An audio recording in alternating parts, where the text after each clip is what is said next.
Pelan-pelan, tarik pelan. Capek ah. A few moments later.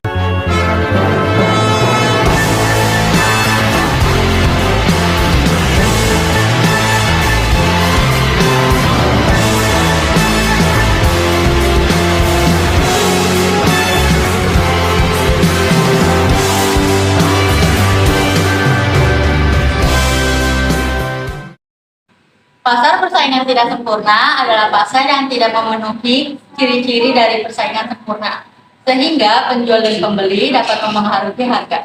Artinya, harga tidak murni ditentukan oleh permintaan dan penawaran, tetapi ada pihak tertentu yang memiliki kekuasaan untuk mengatur harga.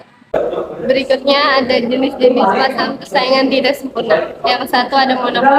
Monopoli adalah pasar yang memiliki satu penjual yang menguasai seluruh pasar. Yang kedua ada oligopoli. Oligopoli adalah pasar yang hanya dikuasai oleh beberapa perusahaan besar. Yang ketiga ada persaingan monopolistik. Pasar dengan banyak penjual yang menjual produk sejenis tetapi berbeda. Yang keempat ada monopsoni, adalah pasar yang hanya memiliki satu pembeli. Yang kelima ada oligopsoni, pasar dengan beberapa pembeli besar. Yang keenam ada duopoli, pasar yang dikuasai oleh dua perusahaan. Oke, yang selanjutnya adalah ciri-ciri penting dari pasar oligopoli. Yang pertama, sedikit penjual, banyak pembeli. Pasar oligopoli hanya dikuasai oleh beberapa produsen besar, kurang dari 10 sampai 20 perusahaan. Yang kedua, saling ketergantungan atau interdependence.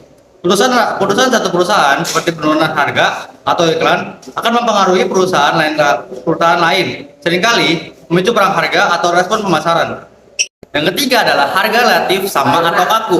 Harga cenderung sama antara produsen atau kaku, sulit naik dan turun. Karena jika satu perusahaan mengubah harga, yang lain cenderung mengikuti. Yang selanjutnya adalah ciri penting dari pasar monopsonis.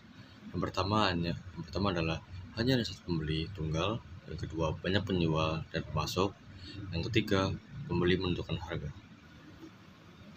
Yang selanjutnya adalah ciri penting dari pasar monopolistik. Yang pertama, diferensiasi harga. Yang kedua, banyak produsen dan penjual. Yang ketiga, sedikit pengaruh pada harga. Oke, selanjutnya adalah ciri penting dari pasar oligopsoni. Yang pertama, ciri pembeli. Yang kedua, banyak penjual. Yang ketiga, pembeli berpengaruh pada harga. Yang selanjutnya adalah ciri penting dari pasar duopoli. Yang pertama, dua penjual. Yang kedua, saling bersaing dan mempengaruhi. Oke, selanjutnya ada berikut ciri-ciri di pasar persaingan tidak sempurna. 1. Jumlah penjual terbatas. Tidak banyak penjual, bisa hanya beberapa, seperti oligopoli atau satu saja monopoli. 2. Barang tidak homogen atau berbeda-beda. Produk ini memiliki perbedaan merek, kualitas, lalu ada fitur. Jadi tidak benar-benar sama. Ciri-ciri pasar persaingan tidak sempurna. Yang ketiga yaitu ada penjual bisa menentukan harga. Tidak seperti pasar sempurna, penjual punya kekuatan mengatur harga. Nomor 4 yaitu promosi melalui iklan. Penjual bersaing lewat iklan untuk menarik pembeli. Yang nomor 5 yaitu informasi tidak sempurna. Pembeli tidak selalu mendapatkan informasi.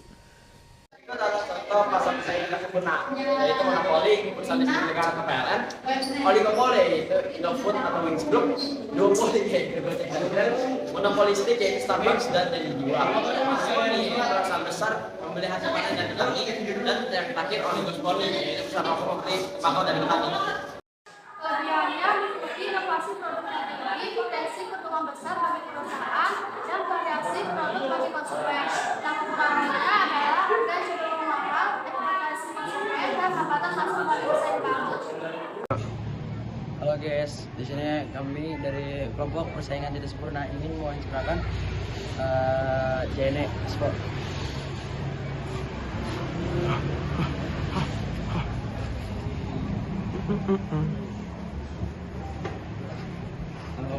Halo Mas, di sini kami akan review tentang wawancara persaingan pasar persaingan tidak sempurna.